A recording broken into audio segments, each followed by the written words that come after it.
everyone, welcome back. I have sort of a fun video for you today, at least I hope you're going to like it. One night I was laying in bed and I couldn't sleep and I started thinking about how makeup was made. That led me to thinking about Urban Decay because it's one of my favorite makeup companies, and I started wondering, like, where is their factory, how do they make the makeup, when did they get started, that sort of thing. So of course I'm laying in bed and I can't sleep, so I start surfing the internet on my phone like I always do, and then of course you really can't sleep after that. But I started finding a lot of interesting information about them. So I got the idea to do a mini video series on some of the makeup companies that we love. Like today I'm going to do Urban Decay, but I thought maybe Tarte, Benefit, Too Faced, companies like that. And I kind of already have been doing the research, so I hope you guys like it. So I wanted to tell you about Urban Decay today, the information that I was able to find on them. So does pink make you puke? Urban Decay was started in 1996 by Sandy Lerner, who is also the co-founder of Cisco Systems, and two other people. Sandy was sick of pinks and reds and beiges, which is mostly what the colors were available on the market at the time, and she wanted to be able to offer a more range, I'm tongue-tied, a bigger range of products and edgier colors for women to do their makeup. All three of them were fascinated by the seedier parts of town that were kind of lower income and had been abandoned and were left in disrepair, which is referred to as Urban Decay. So that's where the name came from.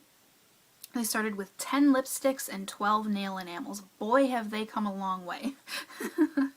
Urban Decay has been sold at least 3 times since the company was started, most recently to L'Oreal, and they were just sold to L'Oreal at the end of November of just last year, 2012.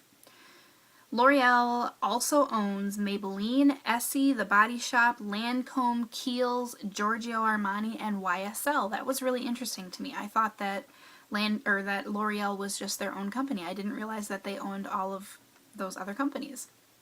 Some drugstore and some high-end, which is good, because when I heard that L'Oreal bought Urban Decay, I was like, well, what is that going to do to Urban Decay being a more high-end company and L'Oreal is drugstore? But I mean, they own Giorgio Armani and YSL and Lancome, so I don't think it's going to have a bad effect on them at all. So let's see. Urban Decay does not test on animals. They are cruelty-free, and they do use the cruelty-free bunny logo. They're recognized by PETA and CCIC, which uses the Leaping Bunny program.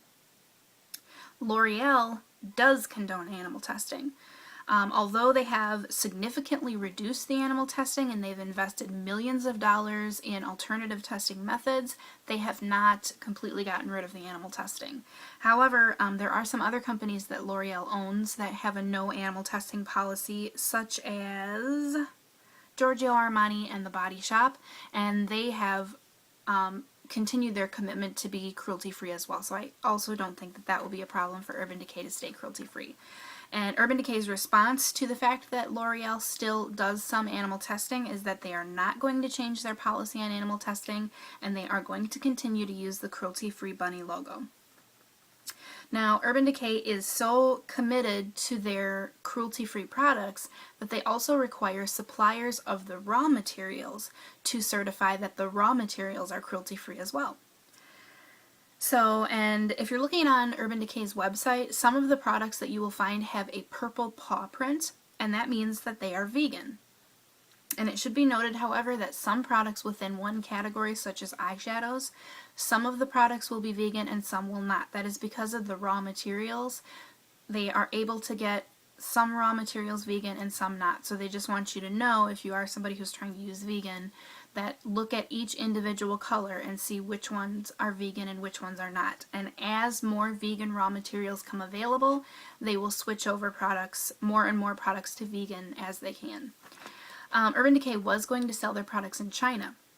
However, China condones animal testing. I guess they do a lot of it there from what I was able to see.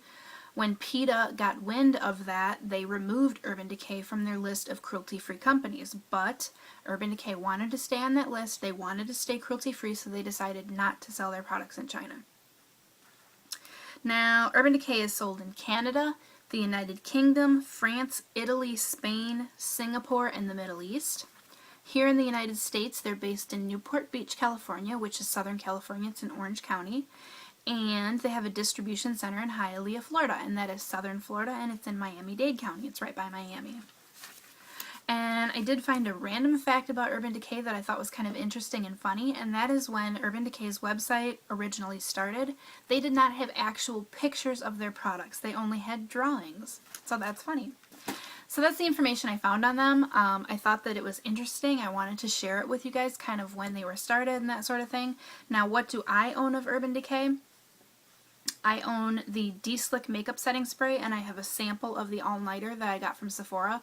I love this stuff. I can't say enough about it. I think everybody that does their makeup should have this. It's a bit pricey, but it's worth it, and if you can get it on sale, go for it. I have the Smoked Eye Pencil set. These guys here. I love them. I love that they have such beautiful colors. Now these are kind of more traditional, like, you know, darker colors like green and black and brown and stuff like that, but they have so many beautiful colors like hot pink and electric blue and emerald green and stuff, so I definitely want to try more of these because they go on so smooth, they last all day, so I want to try some of the brighter colors next. And of course I have the Naked palette. I love this, just in case there's anybody in the world out there that hasn't seen this yet. These beautiful colors, they're so shimmery, they're so buttery, they're beautiful. My eyeshadow that I have on today is the from the Naked palette.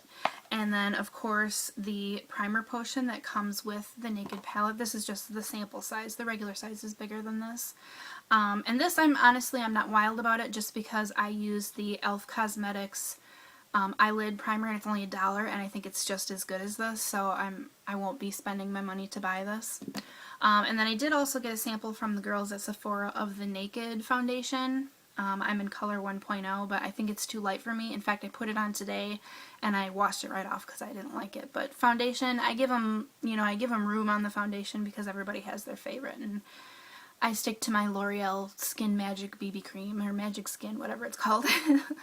So, I hope you guys liked this video. I hope you found it informative. Just let me know, either give me a thumbs up or leave me a comment and let me know if you'd be interested in hearing about some of the other makeup companies, and maybe I can do more videos like this. So, thanks for watching, guys. I appreciate it. Talk to you soon.